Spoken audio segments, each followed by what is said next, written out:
Bonjour à tous et à toutes. Aujourd'hui, je me trouve en compagnie d'Amara Crowe et nous allons décortiquer le personnage qu'est Ed Gein, débattre ainsi qu'échanger nos ressentis personnels. Son histoire se situe dans l'État de Wisconsin, aux États-Unis, et prend naissance le 27 août 1906, lorsqu'Ed Gein voit le jour. De son vrai nom, Edward Theodore Gein était également appelé la goule de Plainfield, le boucher de Plainfield ou encore le boucher fou. Cet homme a sans l'ombre d'un doute inspiré vos films et livres préférés, tels que Psychose ou encore Massacre à la tronçonneuse. C'est un des tueurs les plus connus de notre histoire. Ce qu'il désirait plus que tout était de ressusciter sa mère, devenir elle. Pour y parvenir, il se déguisait en femme. D'abord avec les vêtements de cette dernière, ensuite avec de la peau humaine. Dans le coin isolé où il vivait, il se rendait souvent dans le cimetière local pour trouver des cadavres et fabriquer un vêtement présentant tous les attributs féminins. Mais ces horribles fantasmes ont fini par être réalisés sur des femmes encore pleines de vie. La mère d'Ed, Augusta, était une religieuse fanatique. Ayant prié en vain pour avoir une fille, elle a fini par n'élever que des garçons. Elle haïssait les hommes. Elle éduquait ses fils de façon stricte et leur disait que la femme était les récipients du péché, afin de dissiper tout désir sexuel chez ses enfants. Elle se jura qu'Ed ne serait jamais synonyme du mal. En tant que femme dominatrice, Augusta pensait détenir une vérité universelle qui ne pouvait être contredite. Le père d'Ed était alcoolique et se nommait George. Celui-ci n'avait pas son mot à dire et Augusta le méprisait. Elle priait nuit et jour pour qu'il meure, et ses enfants avec.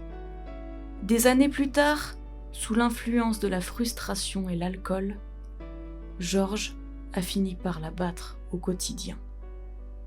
Suite à un déménagement et la mort du père le 1er avril 1940, alors qu'il n'avait que 13 ans, Ed cessa d'aller à l'école pour travailler à la ferme. Ed était dans son monde et adorait la lecture. C'était un garçon solitaire. Il n'avait pas d'amis. Sa mère ne voulait pas qu'il s'en fasse. Lui faisant comprendre, et étant soumis, il obéissait tout le temps. Jusqu'à l'âge adulte, sa seule amie était sa mère. Pour lui, Augusta était une déesse, mais son grand frère Henri n'était pas du même avis. Elle lui faisait comprendre son désaccord. C'est d'ailleurs peut-être à cause de ce malentendu qu'Henri mourut en 1944. Le 16 mai, alors qu'un feu de broussailles s'approchait de la ferme, les deux frères se sont séparés pour l'éteindre. Ils se sont perdus de vue. Pourtant, une fois le feu éteint, Henri a été retrouvé mort, allongé sur un morceau de terre n'ayant pas brûlé. La mort était inexplicable. Il avait des contusions à la tête, mais Ed Gein n'a pourtant pas été inculpé par la police grâce à la bonne image qu'il renvoyait. Ed et sa mère ont tous les deux vécu ensemble par la suite, mais sa mère est morte le 29 décembre 1945. Soit peu de temps après, à la suite d'une série d'attaques la paralysant. Pour la première fois de sa vie, Ed se sentait chamboulé, seul et abandonné dans un monde qu'il connaissait à peine et qu'il n'avait connu que par l'intermédiaire de sa mère adorée. Il a scellé toutes les pièces que sa mère utilisait le plus, pour n'utiliser que la cuisine et une petite chambre au rez-de-chaussée, sans personne pour le surveiller. Il a enfin pu se libérer et penser à son fantasme pour les femmes qu'on lui avait toujours interdit. Il voulait tout apprendre, l'anatomie, ce qu'ont fait les nazis, les pratiques de chasseurs de tête, la pornographie. Il pensait sans cesse à la mort, puis au fait de coucher.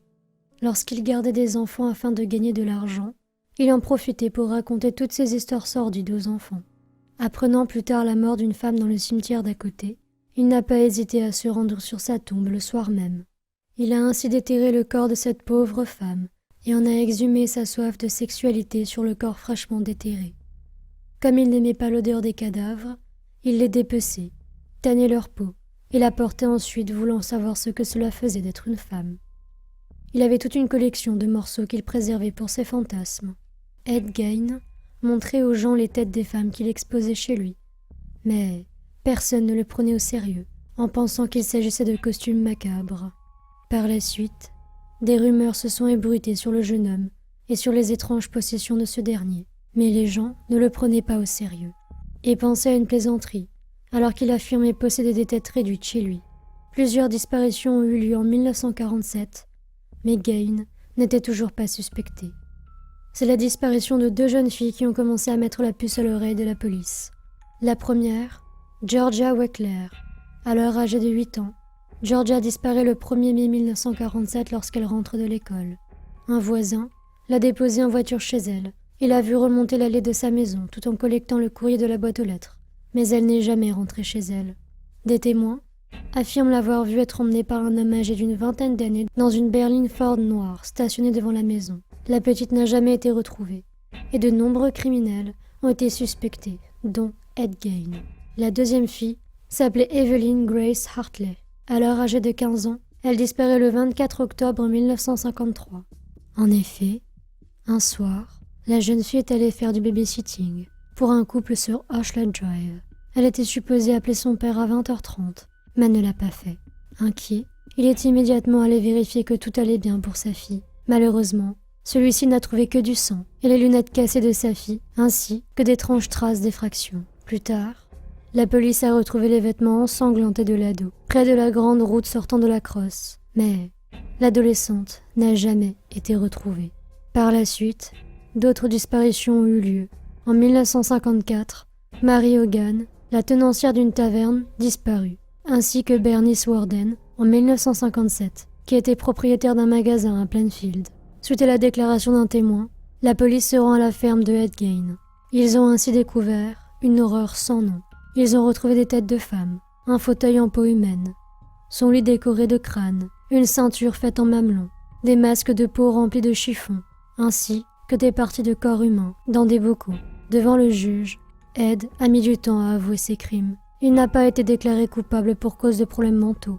Après de nombreux examens psychologiques, il a été déclaré émotionnellement réduit et schizophrène.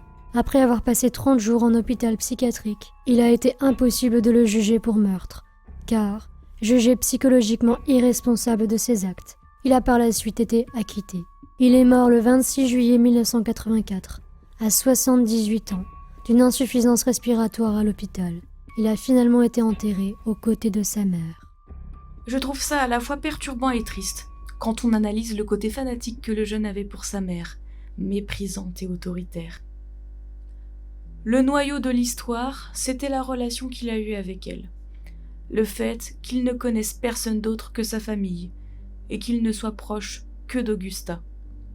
Je pense que toute sa vie n'a été qu'un trop-plein de désirs plus ou moins tordus, mais il n'avait pas de totale liberté, même s'il s'en contentait, et avait un certain confort, puisque sa mère était sa principale source et qu'elle était la voix de la raison pour lui. Il y était tellement habitué que ça en est devenu normal. La mort de sa mère n'a fait qu'aggraver la situation, et son comportement, révélant plusieurs personnalités, malgré son bon vouloir d'apprendre, cela n'a pas apporté du bien autour de lui. Il était débordé d'imagination, avait sa manière d'exprimer et de partager son monde, et je pense que la réalité était fortement transformée pour sa part. Il n'avait pas la notion de réalité, car il a découvert le monde réel qu'après la mort de sa mère. Malgré son intelligence développée et la connaissance des différents péchés interprétés par sa mère. Ça reste un monstre pour ma part, car il a fait beaucoup trop de choses odieuses. Ça n'empêche pas qu'il a inspiré plusieurs chefs-d'œuvre, et étant très fan de Psychose et d'Hitchcock en général, on reconnaît vraiment le personnage derrière, et ça fait froid dans le dos. C'est un bon film, car il retranscrit vraiment le côté dérangeant et réaliste de cet homme. Tout comme Massacre à la tronçonneuse, il est à voir. De mon humble avis, Je pense que Ed Gein était un homme torturé par ses pulsions, ainsi que par ses fantasmes. Étant élevé par sa mère et son comportement malsain, je pense que Ed n'a pas grandi dans les bonnes conditions. Ce qui n'excuse absolument en rien son comportement et ses crimes atroces, qui dépassent toutes les horreurs qu'on ne puisse imaginer. Si Ed était effectivement malade et souffrait de troubles mentaux, il aurait dû avoir un traitement adapté, ainsi que des soins, alors que sa mère ne le frustrait plus qu'autre chose. Mais c'est cette relation malsaine entre la mère et le tueur qui a inspiré le célèbre personnage Norman Bates du film Psychose d'Alfred Hitchcock, puis par la suite la série télévisée Bates Motel, avec notamment Freddie Highmore et Vera Farmiga, série qui retrace l'adolescence et la descente aux enfers du tueur Norman Bates. C'est ici qu'Ed Gein donne l'exemple même de la folie et la cruauté qui prend plus de place que la conscience et de l'empathie. Un parfait exemple de l'humain qui n'en est plus un, et fait tout pour faire du mal à ses congénères. Saura-t-on un jour ce qui a poussé Ed à commettre de telles horreurs? Folie, enfance difficile, pure cruauté ou manque d'humanité? Chers auditeurs, prenez soin de vous et restez vigilants, car vous ne savez jamais qui pourrait rôder près de chez vous.